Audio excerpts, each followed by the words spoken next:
মঞ্চস্থ হবে ভারতের প্রাণ পুরুষ বিবেকানন্দ। ভগবান শ্রীরামকৃষ্ণদেব গিরিশ ঘোষকে বলেছিলেন, নাটকে লোকশিক্ষা হয়।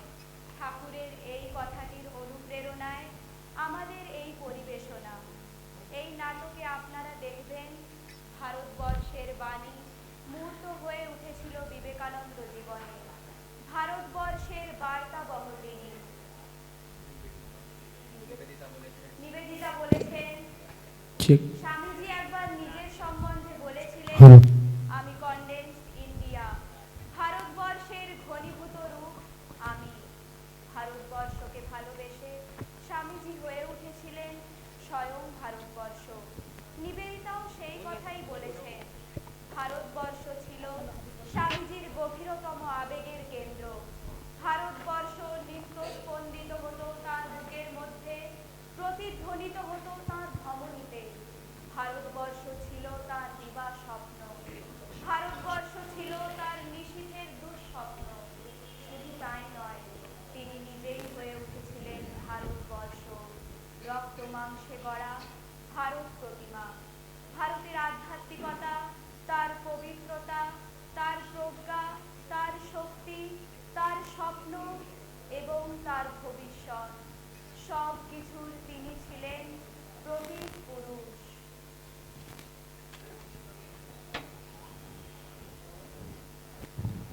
স্বামীজির জীবনী পড়লে সেই জন্য মনে হয় ভারতবর্ষের গর্বে এত গর্বিত বুঝি আর কেউ হননি।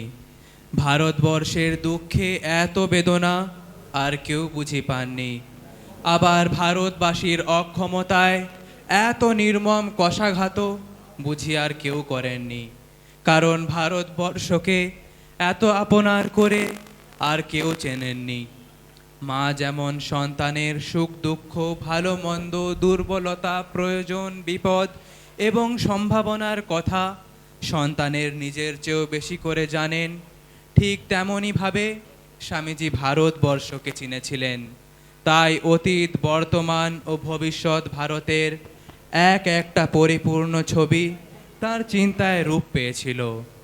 বিবেকানন্দ সম্পর্কে কিছু বলা যায় না, তাকে ব্যাখ্যা করা যায় না। বিশ্বে তার অবদান সব সময়ই নতুন দিগন্তের সূচনা করে চলেছে। আমরা বিবেকানন্দের মহাজীবনের কয়েকটি মাত্র ঘটনা উপস্থাপনার মধ্য দিয়ে বোঝার চেষ্টা করব তিনি ভারতবর্ষের ঘনীভূত মূর্তি ধারণ করে ভারতবর্ষের মহান সংস্কৃতি ও ঐতিহ্যের কথা বলে বিশ্ব দরবারে ভারতবর্ষকে শ্রেষ্ঠত্বের আসনে প্রতিষ্ঠিত করে গেছেন।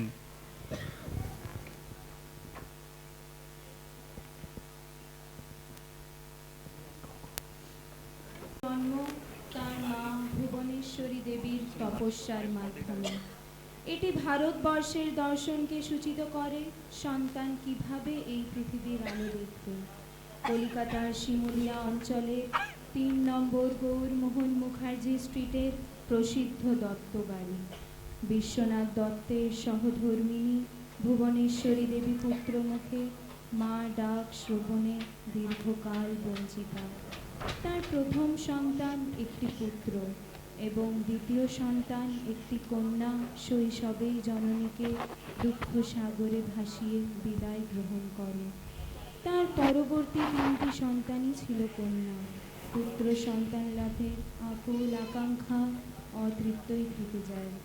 হিন্দু নারীর সমস্ত অভাব অভিযোগ দেবতার শ্রীপাদ পদ্মে নিবেদন করেন এবং প্রতিকারের জন্য দেবতার আশীর্বাদের প্রতীক্ষায় তপস্যায় নিরত হন। এই আমাদের দেশ ভারতবর্ষ। ভুবনেশ্বরী দেবীও মন প্রাণ দিয়ে দেবাদিদেব মহাদেবের শ্রীচরণে নিত্য আকুল প্রার্থনা জানাতে লাগলেন এবং সেই সঙ্গে একান্ত মনে জপ, ধ্যান, উপবাস ও কৃচ্ছ সাধনার মাত্রা বাড়িয়ে দিলেন।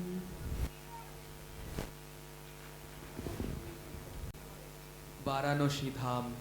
দত্ত পরিবারের এক বর্ষীয়সী আত্মীয়া কাশীবাস করতেন। ভুবনেশ্বরী তাঁকে অনুরোধ করে পত্র লিখেছিলেন। তিনি যেন প্রত্যহ বীরেশ্বর শিব মন্দিরে গিয়ে পূজা, নৈবেদ্য ও প্রার্থনাদির ব্যবস্থা করেন। আত্মীয়া তদ অনুসারে ক্ষীণ যষ্টি সহায়ে শিব মন্দিরে গিয়ে অর্চনা ও বর প্রার্থনা করতে লাগলেন।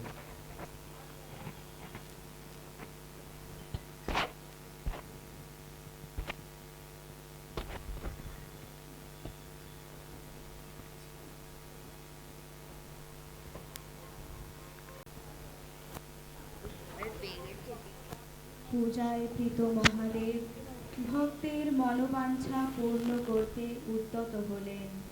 ভুবনেশ্বরী দেবী স্বীয় অভিলাষ পূরণের এক চমৎকার পূর্বাভাস পেলেন।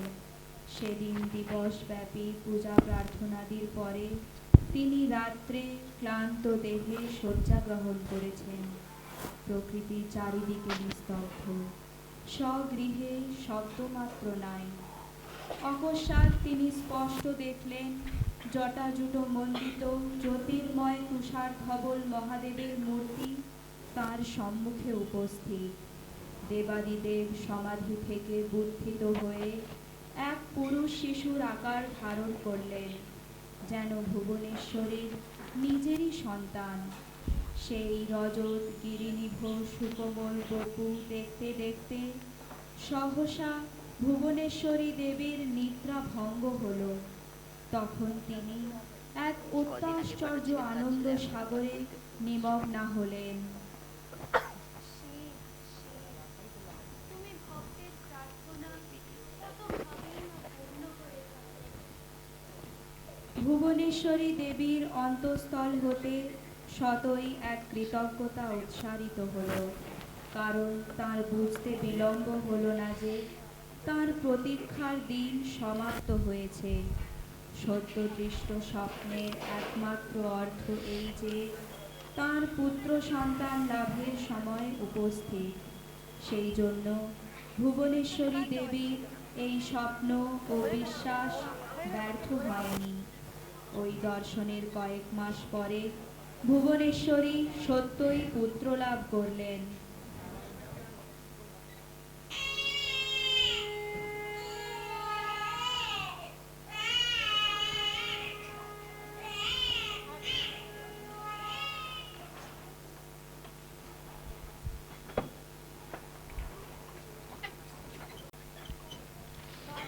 আমরা দেখলাম প্রার্থনার মধ্য দিয়ে সন্তান লাভ।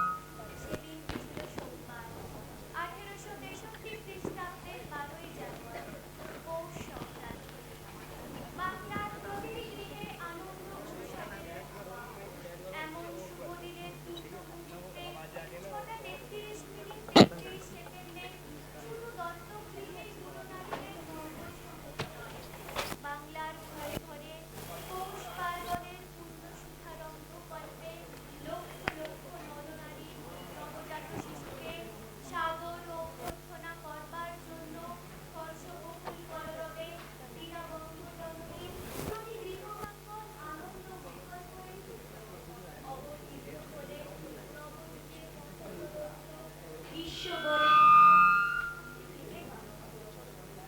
সব মুখর বাংলা নরনারী অবতীর্ণ হতে পারে।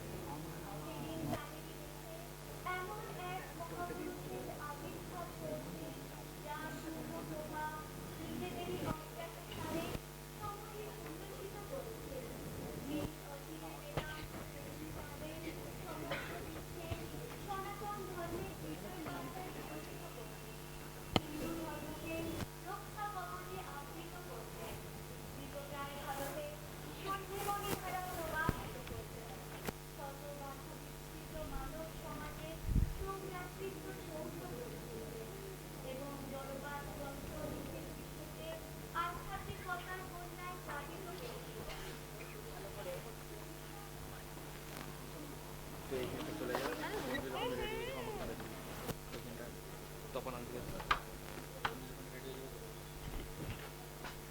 সাধনপীঠ দক্ষিণেশ্বর। নরেন্দ্রনাথ দত্ত প্রথম দক্ষিণেশ্বরে আসেন 1881 সালের নভেম্বর মাসে 18 বছর বয়সে। নবযুগের অবতার শ্রীরামকৃষ্ণদেব নিজ মুখে তার একটি দর্শনের কথা বলেছেন। একদিন দেখিতেছি মন সমাধিপথে জ্যোতির্ময় বর্তে উচ্চে উঠিয়া যাইতেছে। চন্দ্র সূর্য তারকামণ্ডিত স্থূল জগৎ সহজে অতিক্রম করিয়া উহা প্রথমে সূক্ষ্ম ভাব জগতে প্রবিষ্ট হইল। ওই রাজ্যের উচ্চ উচ্চতর স্তরসমূহে উহা যতই আরোহণ করিতে লাগিল, ততই নানা দেবদেবীর ভাব ঘন বিচিত্র মূর্তিসমূহ পথের দুই পার্শ্বে অবস্থিত দেখিতে পাইলাম। ক্রমে উক্ত রাজ্যের চরম সীমায় উহা আসিয়া উপস্থিত হইল। সেখানে দেখিলাম এক জ্যোতির্ময় ব্যবধান প্রসারিত থাকিয়া খণ্ড ও অখণ্ডের রাজ্যকে পৃথক করিয়া রাখিয়াছে।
শিশু হলেন শ্রীরামকৃষ্ণ এবং সপ্তমণ্ডলের অন্যতম শ্রেষ্ঠ ঋষি হলেন স্বামী বিবেকানন্দ। এইভাবে নরেন্দ্রনাথ দত্ত, ভবিষ্যতের স্বামী বিবেকানন্দ, ধরাধামে অবতীর্ণ হলেন শ্রীরামকৃষ্ণের আরব্ধ কাজের জন্য, অর্থাৎ ভারতবর্ষের পুনর্জাগরণের জন্য। নরেন্দ্রনাথ দত্ত শ্রীরামকৃষ্ণ সকাশে উপস্থিত হয়েছিলেন আধ্যাত্ম পিপাসা নিবারণের জন্য। চলল পরস্পর পরস্পরকে পরীক্ষা নিরীক্ষার পথে। একদিন কাশীপুর উদ্যান পাখিতে শ্রীরামকৃষ্ণ নরেন্দ্রনাথকে জিজ্ঞাসা করলেন, তুই কি চাস বল। নরেন্দ্রনাথ বলেছিলেন, নির্বিকল্প সমাধি, আধ্যাত্ম জীবনের চূড়ান্ত লক্ষ্য ও প্রাপ্তি। নির্বিকল্প সমাধি শুনে শ্রীরামকৃষ্ণ উত্তেজিত কণ্ঠে তিরস্কার করে বলেছিলেন, তুই এত বড় আঘাত তোর মুখে এই কথা? আমি ভেবেছিলাম কোথায় তুই একটা বিশাল বট গাছের মতো হবি, তোর ছায়ায় হাজার হাজার লোক আশ্রয় পাবে। তা না হয়ে তুই কিনা শুধু মিথ্যে মুক্তি চাস, এ তোর অতি তুচ্ছ। থাক, না রে, এত ছোট নজর করিস নে। নরেন্দ্রনাথ সেদিন শ্রীরামকৃষ্ণের নতুন বাণী স্পষ্টতম রূপে শুনলেন। বুঝলেন শুধুমাত্র নিজের মুক্তির আকাঙ্ক্ষাও এক প্রকার স্বার্থপরতা।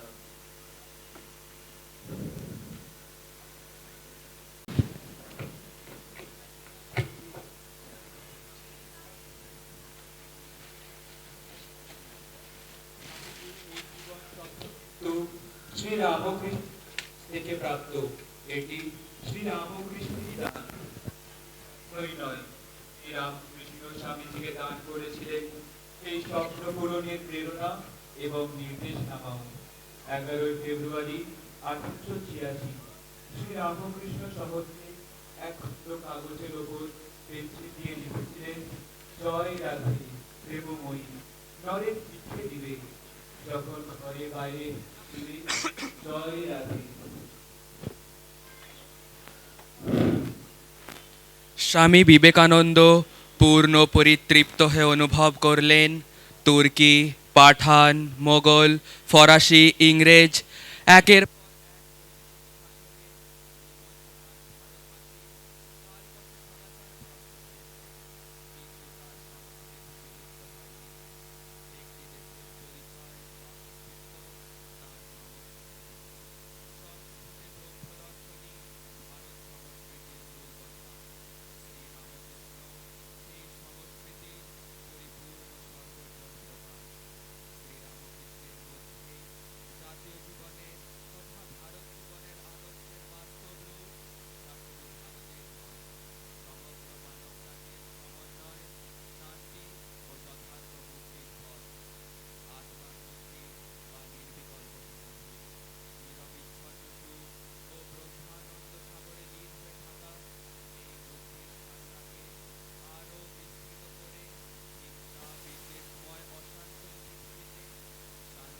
প্রদানের জন্য নরেন্দ্রনাথকে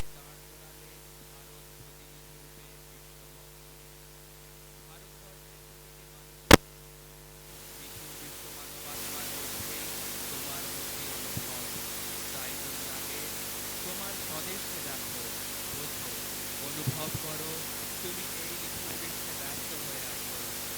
একত্রই প্রকৃত সুখ, সর্বভূতে সেই এক অদ্বৈত সত্তা ব্রহ্ম বিদ্যমান, সেটি দর্শন ও অনুভব করো। আর বিশ্ববাসীকে এই অমৃতের সন্ধান দাও, এই ভারতবর্ষের দর্শন, শ্রীরামকৃষ্ণের অনুভব।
ভারতবর্ষের উন্নয়নের জন্য চাই কারখানা, চাই প্রযুক্তি। আপনি প্রযুক্তি নিয়ে আসুন, দেশে গবেষণাগার তৈরি করুন। শিল্প জাগরণের উপরই নির্ভর করছে ভারতের লক্ষ লক্ষ মানুষের পরিত্রাণ। নবযুগের প্রয়োজন নতুন শিল্প, তার জন্য চাই প্রতিভার অন্বেষণ ও গবেষণাগার। কেবল কৃষিতে এদেশের দারিদ্র্য দূর হবে না, পরিপূরক শিল্প চাই। সেই শিল্পায়নের পদ্ধতি শিখে আসার প্রয়োজন আছে শিল্প সমৃদ্ধ পাশ্চাত্য দেশ থেকে। আপনার চিন্তা অতি আধুনিক।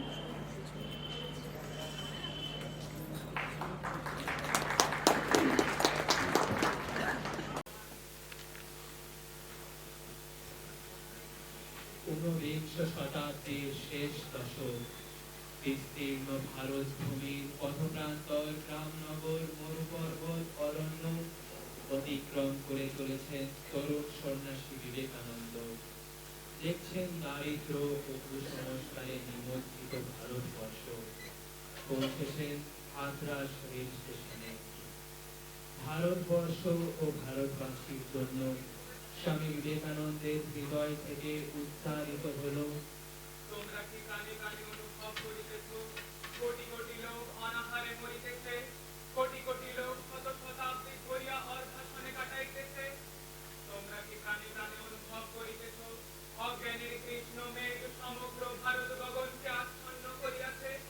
তোমরা কি এ সকল ভাবিয়া অস্থির হইয়াছ? এ ভাবনায় নিদ্রা কি তোমাদিগকে পরিত্যাগ করিয়াছে? তোমাদের হৃদয় প্রতি স্পন্দনের সহিত কি এ ভাবনা মিশিয়া গেছে? এ ভাবনা কি তোমাদিগকে পাগল করিয়া তুলিয়াছে? দেশের দুর্দশার চিন্তা কি তোমাদের একমাত্র ধ্যানের বিষয় হইয়াছে? এবং ওই চিন্তায় বিভোর হইয়া তোমরা কি তোমাদের নাম, যশ, স্ত্রী, পুত্র, বিষয়, সম্পত্তি, এমনকি শরীর পর্যন্ত ভুলিয়াছ? তোমাদের এরূপ হইয়াছে কি? যদি হইয়া থাকে তবে বুঝিও, তোমরা প্রথম সোপানে ফলের হিতৈষী হইবার প্রথম সোপানে মাত্র পদার্পণ করিয়াছ। হাতরাস স্টেশনের সহকারী স্টেশন মাস্টার শরৎচন্দ্র গুপ্ত।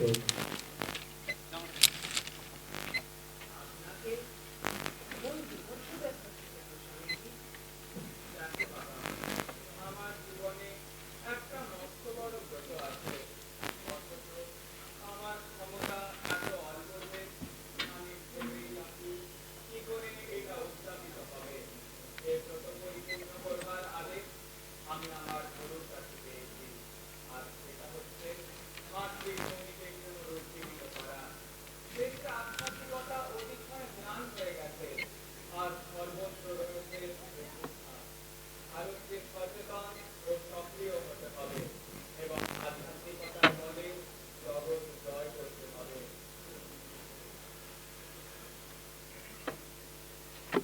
টাটার মনে গভীর রেখাপাত করেছিল। 5 বছর পরে 23শে নভেম্বর 1898 তারিখে জামশেদজি টাটা স্বামীজিকে একটি চিঠি লিখেছিলেন। প্রিয় স্বামী বিবেকানন্দ, আমার বিশ্বাস আপনি জাপান থেকে চিকাগোর পথে জাহাজে সহযাত্রী রূপে আমাকে মনে রেখেছেন। ভারতে বৈজ্ঞানিক গবেষণাগার স্থাপন সম্বন্ধে আমার পরিকল্পনার কথা আপনি নিশ্চয়ই শুনেছেন বা পড়েছেন। এই প্রসঙ্গে আপনার চিন্তা ও ভাবরাশির কথা আমি স্মরণ করছি। মনে হয় যদি ত্যাগব্রতী মানুষেরা আশ্রম জাতীয় আবাসিক স্থানে অনাড়ম্বর জীবন যাপন করে প্রাকৃতিক ও মানবিক বিজ্ঞানের চর্চায় জীবন উৎসর্গ করে, তাহলে তার অপেক্ষা ত্যাগ আদর্শের শ্রেষ্ঠতর প্রয়োগ আর কিছু হতে পারে না। আমার ধারণা এই জাতীয় ধর্মযুদ্ধের দায়িত্ব কোন যোগ্য নেতা গ্রহণ করলে তার দ্বারা ধর্মের ও বিজ্ঞানের উন্নতি হবে এবং দেশের সুনাম বৃদ্ধি পাবে। আর এই অভিযানে বিবেকানন্দের তুল্য মহানায়ক কে হতে পারেন? আপনি কি এই পথে আমাদের জাতীয় ঐতিহ্যকে নবজীবন দান করবার জন্য আত্মনিয়োগ করবেন? বোধহয় শুরুতে এ ব্যাপারে জনসাধারণকে উদ্দীপিত করবার জন্য অমীয় বাণী সম্বলিত একটি পুস্তিকা প্রচার করলেই ভালো করবে। প্রকাশের সমস্ত ব্যয়ভার আমি সানন্দে বহন করব। শ্রদ্ধাবনত হে প্রিয় স্বামীজি, আপনার বিশ্বস্ত জামশেদজি এন টাটা।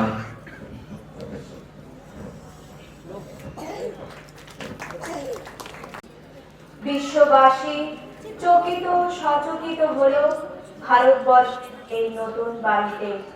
ঝঞ্ঝা সদৃশ এই হিন্দু সন্ন্যাসীকে আমেরিকাবাসী গুরুপদে বরণ করলেন। ভারতবর্ষের মানুষকে স্বামীজি শিখিয়েছিলেন নিজের দেশ ও সংস্কৃতিকে কিভাবে শ্রদ্ধা করতে হয়।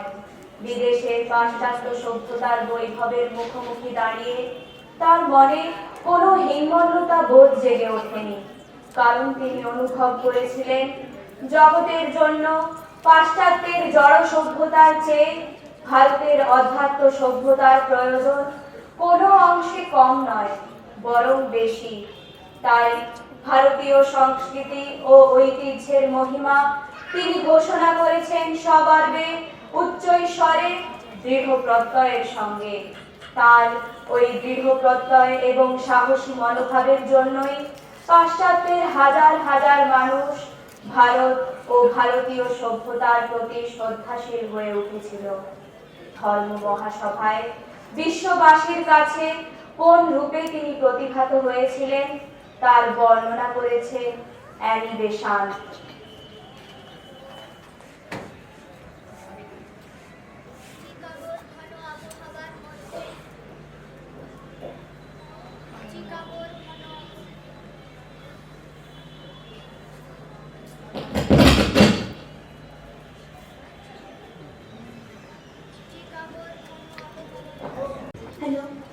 চিকাগোর ঘন আবহাওয়ার মধ্যে জ্বলন্ত ভারতীয় সূর্য, সিংহতুল্য গ্রীবা ও মস্তক, অন্তর্ভেদী দৃষ্টি, স্পন্দিত ওষ্ঠ, চকিত দ্রুত গতি, কমলা ও হলুদ রঙের পোশাকে পরমাশ্চর্য ব্যক্তিত্ব।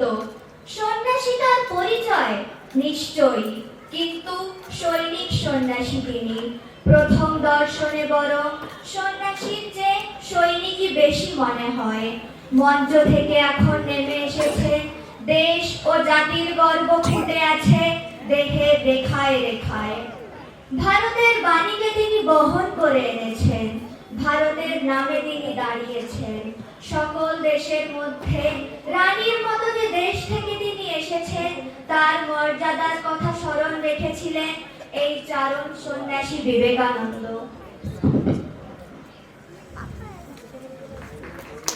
চিকাগোর প্রথম দিনের বক্তৃতা স্বামীজিকে পরিচিত ও বিখ্যাত করে তুলল।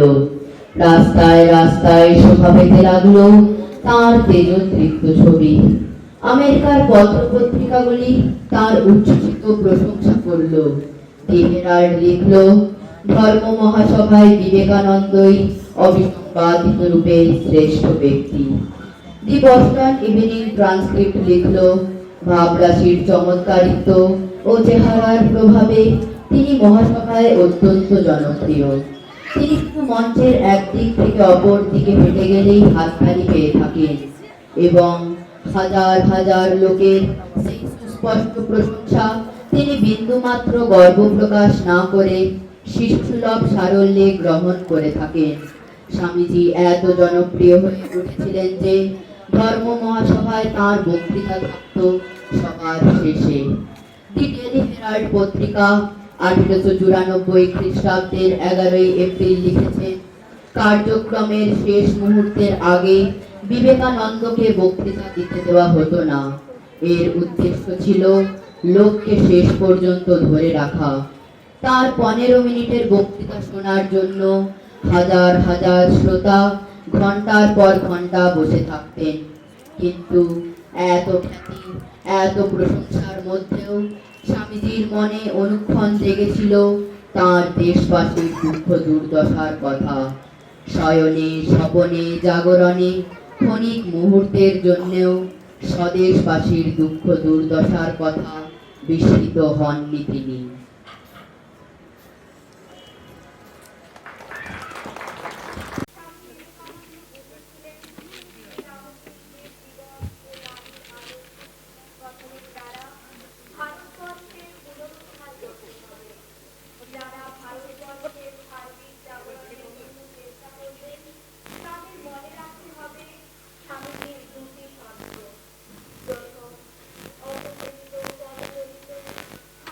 জনসংখ্যা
স্বামী বিবেকানন্দের মানব প্রেমিক সংবেদনশীল হৃদয়, তীব্র অনুভূতি, অনন্য সাধারণ শ্রদ্ধা, হিমালয় সদৃশ আত্মবিশ্বাস এবং অতলান্ত ভারত প্রেমের পরিচয় বারবার ফুটে উঠেছে তার জীবনে।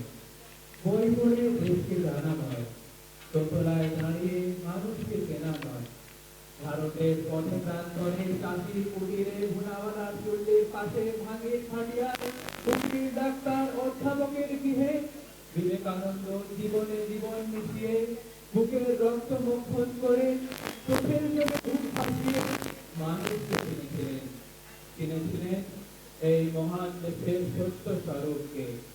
ঈশ্বরী জীব ও জগৎ রূপে তাহার সম্মুখে প্রকাশিত।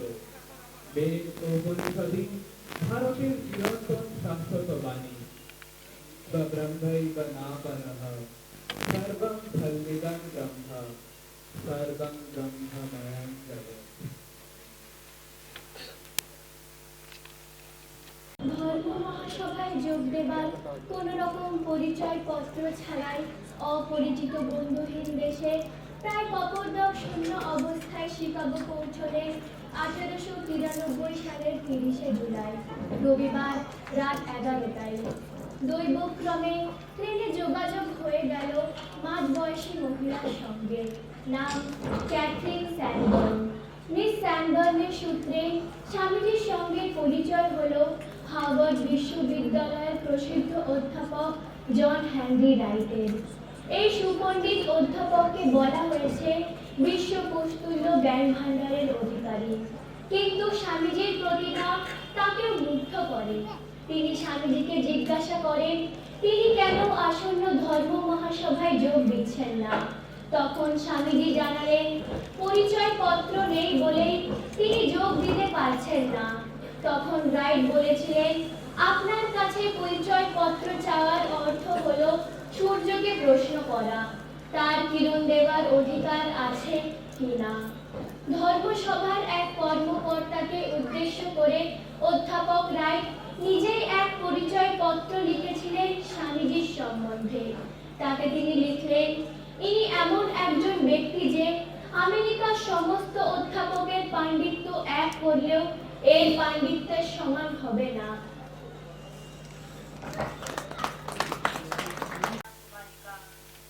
তিন দিন তিন রাত গভীর ধ্যানে মগ্ন রইলেন স্বামী বিবেকানন্দ।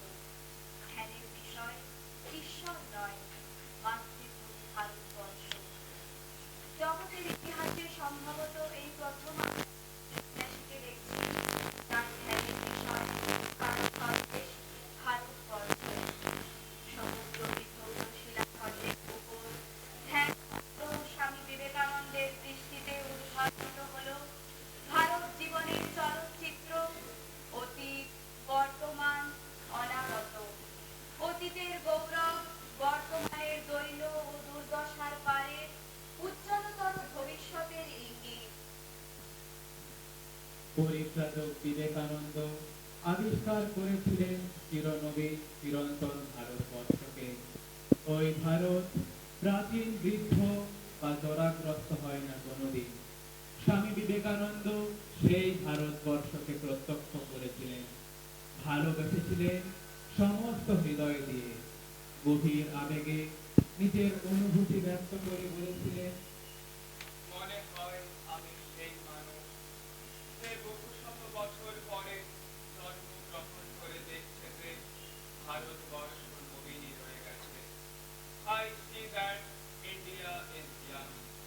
স্বামী বিবেকানন্দের চিন্তায় এই ভারতবর্ষকে জগতের সম্মুখে স্থাপন করা প্রয়োজন। কারণ ভারতবর্ষ একটি ভৌগোলিক ভূখণ্ড মাত্র নয়, ভারতবর্ষ একটি আদর্শ, ভারতবর্ষ একটি প্রতীক, ভারতবর্ষ একটি জীবন দর্শন, ভারতবর্ষ একটি জীবন পদ্ধতি। কন্যাকুমারীর ধ্যান শেষে স্বামীজি মহাসমুদ্রের পানে তাকালেন, দেখলেন মহাসমুদ্র পারে দেশগুলির পানে সমস্ত বিশ্বের কাছে তিনি আবেদন করবেন ভারতকে যে সমস্ত বিশ্বের চাই। ভারতের সুস্থ জীবন ও মৃত্যুর সহিত সমস্ত বিশ্ব জড়িয়ে আছে। এক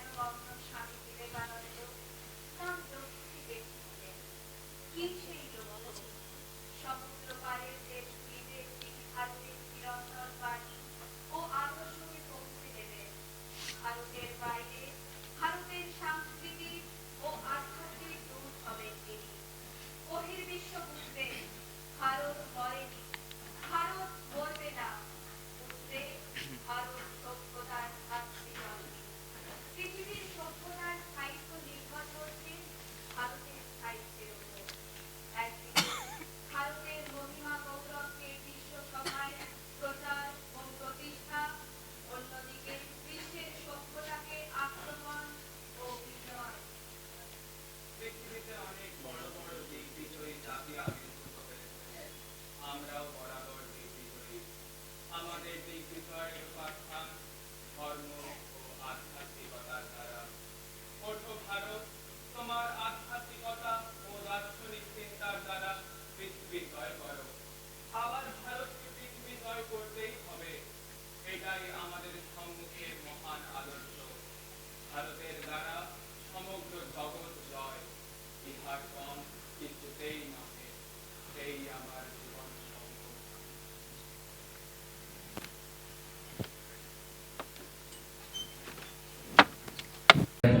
1893 খ্রিস্টাব্দের 11 সেপ্টেম্বর ধর্ম মহাসভায় সুশিক্ষিত 6-7 হাজার আমেরিকান নরনারীর মধ্যে দাঁড়িয়ে স্বামীজি যে ভাষণগুলি দিয়েছিলেন, যার মর্মার্থ শ্রী রামকৃষ্ণের যত মত তত পথ বাণী।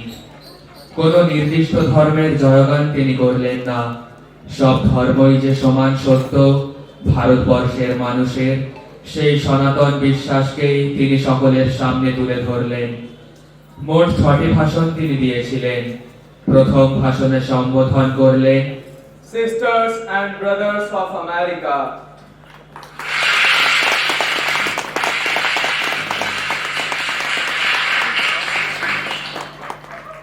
আমি সেই ধর্মের অন্তর্ভুক্ত বলে গৌরব বোধ করি যে ধর্ম জগৎকে শিখিয়েছে সহিষ্ণুতা ও সর্বজনীন গ্রহিষ্ণুতার আদর্শ। আমরা শুধু সব ধর্মকে সহ্যই করি না, সব ধর্মকে আমরা সত্য বলে মনে করি। আমি সেই জাতির অন্তর্ভুক্ত বলে গৌরব বোধ করি যে জাতি সব ধর্মের, সব জাতির নিপীড়িত ও শরণার্থী মানুষকে আশ্রয় দিয়ে এসেছে। সাম্প্রদায়িকতা, গোঁড়ামি এবং তার ভয়াবহ ফলশ্রুতি ধর্মোন্মত্ততা বহুদিন ধরে এই সুন্দর পৃথিবীকে গ্রাস করে রেখেছে। জগৎকে তারা হিংসায় পরিপূর্ণ করেছে, মানুষের রক্তে সিক্ত করে দিয়েছে এবং জাতির পর জাতি এর ফলে হতাশায় নিমগ্ন হয়েছে। এই সমস্ত ভয়াবহ বিষয় যদি না থাকতো, মানব সমাজ এখনকার থেকে অনেক বেশি উন্নত হতো। কিন্তু আজ তাদের অন্তিম সময় উপস্থিত এবং আমি আন্তরিকভাবে আশা করি এই সম্মেলনের সম্মানে আজ সকালে যে ঘণ্টাধ্বনি হলো তা যেন সমস্ত ধর্মোন্মত্ততা, সমস্ত অত্যাচারের মৃত্যু ঘণ্টা হয়। হে অমৃতের পুত্রগণ, হিন্দুরা তোমাদের পাপী বলতে চায় না, তোমরা ঈশ্বরের সন্তান, অমৃতের তোমরা অধিকারী, পূর্ণ ও পবিত্র। তোমরা পাপী, মানুষকে পাপী বলাই মহাপাপ, মনুষ্য প্রকৃতির উপর এক স্থায়ী কলঙ্ক। যদি কেউ এমন স্বপ্ন দেখেন যে অন্যান্য ধর্ম লোপ পাবে এবং তার ধর্মই টিকে থাকবে, তবে তিনি বাস্তবিকই কৃপার পাত্র। তার জন্য আমি আন্তরিক দুঃখিত। তাকে আমি স্পষ্ট বলে দিচ্ছি, তার মতো লোকেদের বাধা প্রদান সত্ত্বেও শীঘ্রই প্রত্যেক ধর্মের পতাকার উপর লেখা হবে বিবাদ নয় সহায়তা, বিনাশ নয় পরস্পরের ভাব গ্রহণ, মতবিরোধ নয় সমন্বয় ও শান্তি।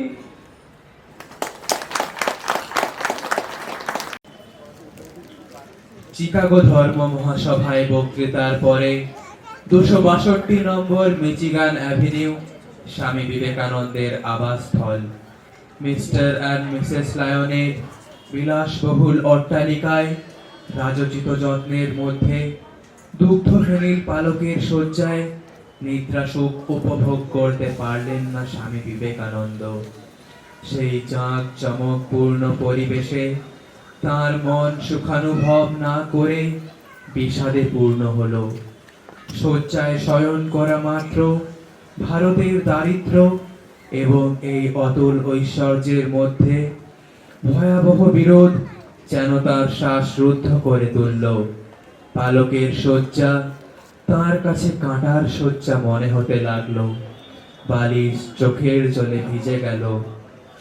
শয্যা ত্যাগ করে তিনি বাতায়ন পার্শ্বে দাঁড়িয়ে অন্ধকারাচ্ছন্ন সুদূরের দিকে উদাস দৃষ্টিতে তাকিয়ে রইলেন। দুঃখে তিনি তখন মূহ্যমান। অবশেষে ভাবাবেগ সহ্য করতে না পেরে ভূমিতে শুয়ে কাঁদতে কাঁদতে বললেন, আমার স্বদেশ সেকালে অবর্ণনীয় দারিদ্র্যে নিপীড়িত। সেকালে মান যশের আকাঙ্ক্ষা কে করে?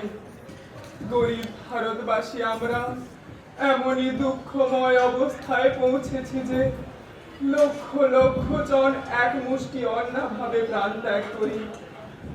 আর এদেশের লোকেরা ব্যক্তিগত স্বাচ্ছন্দ্যের জন্য লক্ষ লক্ষ টাকা ব্যয় করে। ভারতের জনতাকে কে উঠাবে? কে তাদের মুখে অন্ন দেবে? মা, দেখে দাও আমি কি করে তাদের সেবা করতে পারি।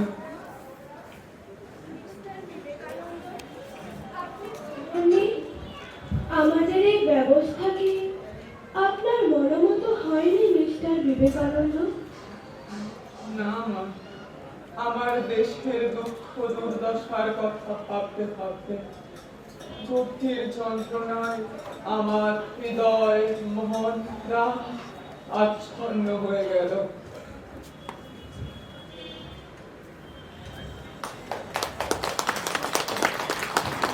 দেশের জন্য যন্ত্রণা, দেশের জন্য ভালোবাসা যেন শরীর ধারণ করে স্বামীজির মধ্যে জীবন্ত হয়ে উঠেছিল। স্বামীজির সংস্পর্শে যিনি আসতেন, ভারত প্রেম তার মধ্যেও অনিবার্যভাবে সংক্রামিত হতো। স্বামী বিবেকানন্দের বিদেশিনী শিষ্যা ভগিনী ক্রিস্টিনের অনুভব। আমাদের ভারত প্রেমের জন্ম হয়েছিল মনে হয় ঠিক সেই মুহূর্তে যখন আমরা প্রথম তার সেই অদ্ভুত কণ্ঠস্বরে ইন্ডিয়া শব্দটি উচ্চারিত হতে শুনতাম। 5 অক্ষরের এই ছোট্ট শব্দটিতে যে এত কিছু ভরিয়ে দেওয়া যেতে পারে তা প্রায় অবিশ্বাস্য মনে হবে। তাতে ছিল ভালোবাসা, আবেগ, গর্ব, ঘরে ফেরার ব্যাকুলতা, পূজা, বিচ্ছেদ বেদনা ও শৌর্য। হাজার পৃষ্ঠা লিখলেও কেউ অন্যের মধ্যে এরকম ভাব জানাতে পারে না। তার মুখে উচ্চারিত সেই শব্দটির মধ্যে এমন একটা জাদু শক্তি ছিল যা শ্রোতাদের মধ্যে ভারত প্রেম জাগিয়ে তুলত। তারপর থেকে চিরদিনের জন্য ভারতবর্ষ হয়ে উঠত তাদের অন্তরের আকাঙ্ক্ষিত ভূমি। ভারতবর্ষ সম্পর্কীয় সব কিছুই, ভারতবর্ষের মানুষ, ভারতবাসীর আচার ব্যবহার ও রীতিনীতি, ভারতবর্ষের ইতিহাস সংস্কৃতি, আধ্যাত্মিক ধ্যান ধারণা ও শাস্ত্র, ভারতবর্ষের নদ নদী পাহাড় পর্বত ও স্থলভূমি সবকিছুই তাদের কাছে হয়ে উঠত আকর্ষণীয় এবং জীবন্ত। যে দেশে তার জন্ম হয়েছিল ধন্য সে দেশ, ধন্য তারা যারা বিবেকানন্দকে দর্শন করেছিলেন, আর ধন্য ধন্য তারা তারা যারা তার চরণে জীবন সমর্পণ করেছিলেন। পাশ্চাত্য অনুরাগীদের ভারতকে ভালোবাসতে শিখিয়েছিলেন। শুধু ভালোবাসাই নয়, জানিয়েছিলেন সশ্রদ্ধ চিত্তে কাজ করার আহ্বান। একদিন মিস ম্যাকলাউড জিজ্ঞাসা করলেন,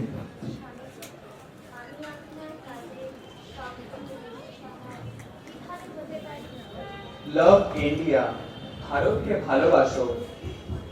আমেরিকার পর স্বামীজি গেলেন ইংল্যান্ডে। পুত্র সমান ভারতীয় সন্ন্যাসীকে গুরুপদে বরণ করলেন মিস্টার অ্যান্ড মিসেস শেভিয়ার দম্পতি। পাশ্চাত্যের কাজ উপযুক্ত কর্মীদের হাতে দিয়ে স্বামীজি লন্ডন ত্যাগ করার কথা ভাবছেন। স্বামীজির মন প্রাণ জুড়ে বিরাজ করছিল ভারতবর্ষের চিন্তা। সঙ্গী শেভিয়ার দম্পতিকে তিনি বলেছিলেন, এখন আমার শুধু একটি মাত্র চিন্তার বিষয় আছে, আর সে হলো ভারত। আমি তাকিয়ে আছি ভারতের অভিমুখে, শুধু ভারতের দিকে। স্বামীজি, এই বিলাসবহুল পাশ্চাত্য দেশে 4 বছর কাটানোর পর আপনার মাতৃভূমি আপনার কেমন লাগবে? দেশ ছেড়ে আসার আগে আমি ভারতকে ভালোবাসতাম। এখন ভারতের প্রতিটি ধূলিকণা পর্যন্ত আমার কাছে পবিত্র, ভারতের বায়ু পর্যন্ত পবিত্র। ভারত এখন পুণ্যভূমি, তীর্থক্ষেত্র, আমার তীর্থস্থান।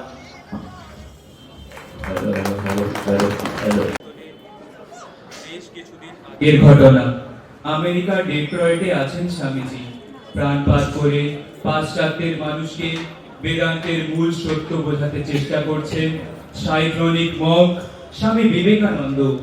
কি এক অজানা ভাবের প্রেরণায় হঠাৎ আবেগপ্লুত কণ্ঠে বলে উঠলেন, ভারতকে শুনতেই হবে আমার কথা। আমি ভারতের মূল ধরে নাড়িয়ে দেব। আমি তার ধমনীতে ধমনীতে বিদ্যুৎ তরঙ্গ বইয়ে দেব। এ হলো ভারত, আমার ভারত। আমি বুকের রক্ত তুলে যে বেদান্তকে এখানে মুক্ত হাতে বিলিয়ে দিয়ে গেলাম, একমাত্র ভারতই পারবে ঠিক ঠিক তার কদর করতে। বিজয় উল্লাসে ভারত আমাকে বুকে তুলে নেবে।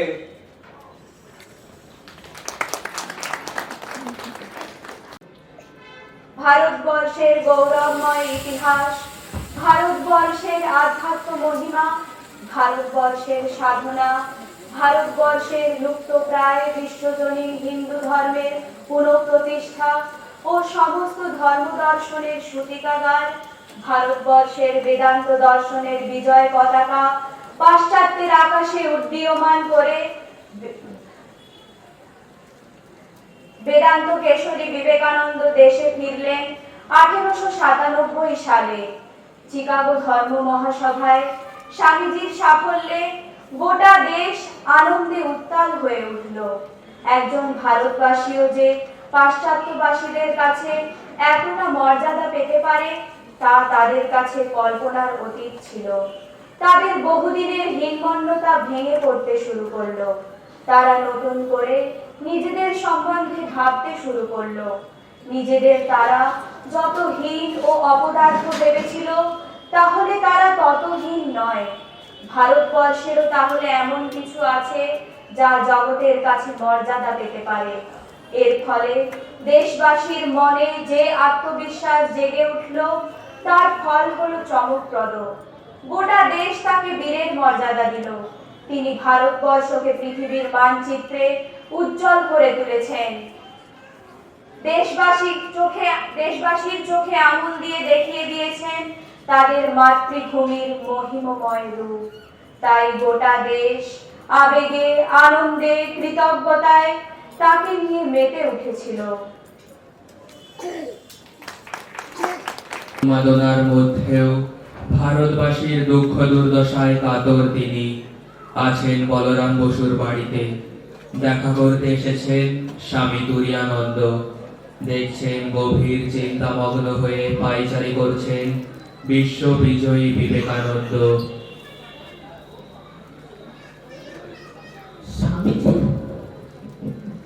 আমার ব্যথা কেউ জানে না হরি ভাই। যে আঘাত পেয়েছে সেই বোঝে তার কি যন্ত্রণা, আর কেউ বোঝে না।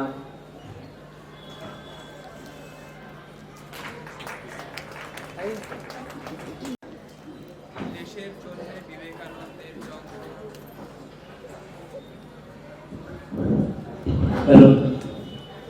দেশের জন্য বিবেকানন্দের যন্ত্রণার গভীর অন্তর্দাহের রূপ প্রত্যক্ষ করেছিলেন লাহোরের ট্রিবিউন পত্রিকার সম্পাদক নরেন্দ্রনাথ গুপ্ত, স্বামী তুরীয়ানন্দ ও ব্রহ্মবান্ধব উপাধ্যায় প্রমুখ।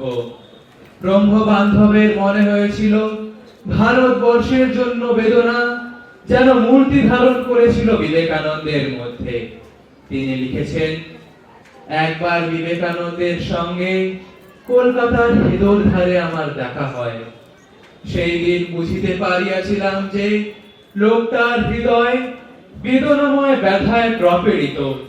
কাহার জন্য বেদনা, কাহার জন্য ব্যথা, দেশের জন্য বেদনা, দেশের জন্য ব্যথা। বিবেকানন্দের হৃদয়ে ইহার যন্ত্রণাময় সাড়া পড়িয়াছিল। ওই ব্যথার কথা ভাবি, বেদনার কথা চিন্তা করি, আর জিজ্ঞাসা করি, বিবেকানন্দ কে? দেশের জন্য ব্যথা কি কখনো শরীরেরই হয়? যদি হয় তো বিবেকানন্দকে বোঝা যাইতে পারে। না, বিবেকানন্দকে বোঝা যায় না। 1902 সালের 4 জুলাই সকাল 11টার কিছু পরে স্বামী প্রেমানন্দ স্বামীজিকে অস্ফুট স্বরে বলতে শুনেছিলেন, যদি আরেকটা বিবেকানন্দ থাকতো তবে বুঝতে পারতো এই বিবেকানন্দ কি করে গেল। কালে কিন্তু এমন শত শত বিবেকানন্দ জন্মাবে। সপ্তর্ষি মণ্ডলের শ্রেষ্ঠ ঋষি ভবিষ্যৎবাণী করেছিলেন, আমি 40 পেরোচ্ছি না। 1902 সালের 4 জুলাই আমেরিকার স্বাধীনতা দিবস উৎসবের মধ্যে স্বামী বিবেকানন্দ ইহলোকের দেহবন্ধন ছিন্ন করে স্বস্বরূপে অধিষ্ঠিত হলেন। সেদিন তার বয়স হয়েছিল 39 বছর 5 মাস 24 দিন। রাশিয়ার অধ্যাপক ইপিচেরিসেভ বলেছেন, বহু বছর পেরিয়ে যাবে, বহু প্রজন্ম অতিক্রান্ত হবে, বিবেকানন্দ ও তার যুগ সুদূর অতীতে পরিণত হবে, কিন্তু সারা জীবন ধরে যিনি স্বদেশবাসীর উজ্জ্বল ভবিষ্যতের স্বপ্ন দেখেছেন, ভারতবর্ষকে এগিয়ে নিয়ে যাবার জন্য, দুঃখ পীড়িত দেশবাসীকে জাগিয়ে তুলবার জন্য, অবিচার ও নিষ্ঠুরতার গ্রাস থেকে তাদের মুক্ত করবার জন্য যিনি এত কিছু করেছেন, সেই মানুষটির স্মৃতি, বিবেকানন্দের স্মৃতি কখনোই ম্লান হবে না। বিবেকানন্দের প্রভাব এখনো বিপুলভাবে কাজ করে চলেছে, আমরা দেখতে পাই। ঠিক জানি না কি রূপে, বলতে পারি না কোথায়, এমন কিছুতে যা এখনো স্পষ্ট নয়, এমন কিছু যা সিংহ প্রতিম, বিরাট, সম্মতিদীপ্ত, যা সমুদ্রের জোয়ারের মতো প্রবেশ করছে ভারতের মর্মকেন্দ্রে, এবং তা দেখে আমরা স্ব-উচ্ছ্বাসে বলে উঠি, ওই দেখো, বিবেকানন্দ এখনো জেগে মাতৃমর্মে, মাতৃ সন্তানদের মর্মলোকে।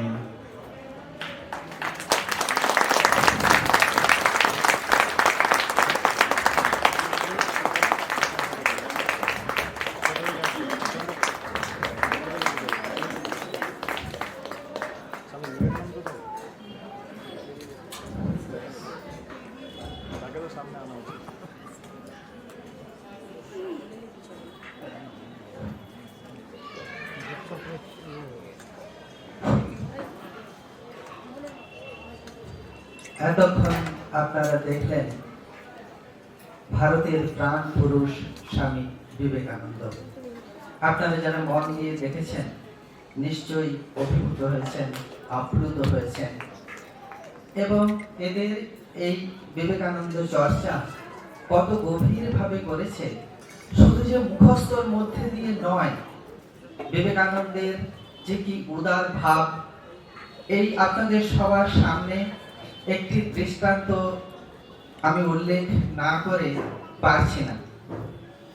আমরা স্ক্রিপ্ট রচনার পরে সবাইকে আমরা সিলেকশন করি, তারপর তাদেরকে বুঝিয়ে দেওয়ার পরে তারা সব মুখস্থ করে ফেলে। রিহার্সাল চলতে চলতে শেষের দিকে এসে মনে হয় এটা বোধহয় আরেকজন ভালো করবে।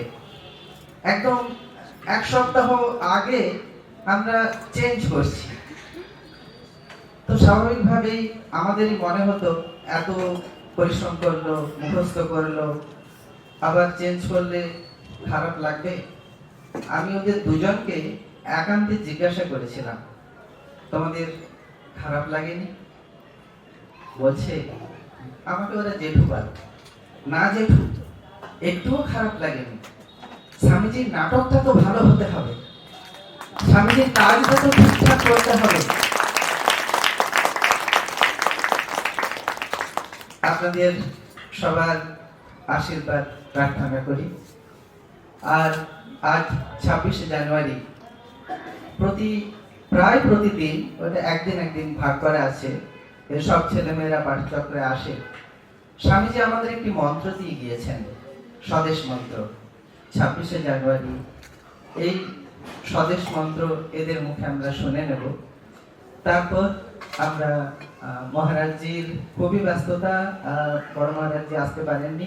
মহারাজজিরও শিডিউল আমরাই একটু ব্রেক করে ফেলেছি আমাদের এইসব সময়ের গোলমালে। তো মহারাজকে আমরা মঞ্চে ডেকে নেব। আর এখন আমরা স্বদেশ মন্ত্র শুনতে শুনতে আমি মহারাজকে অনুরোধ করে নেব। পোডিয়ামটা তো একটু বসুন মহারাজ, এরা করতে করতে আমি আপনাকে নিয়ে আসবো।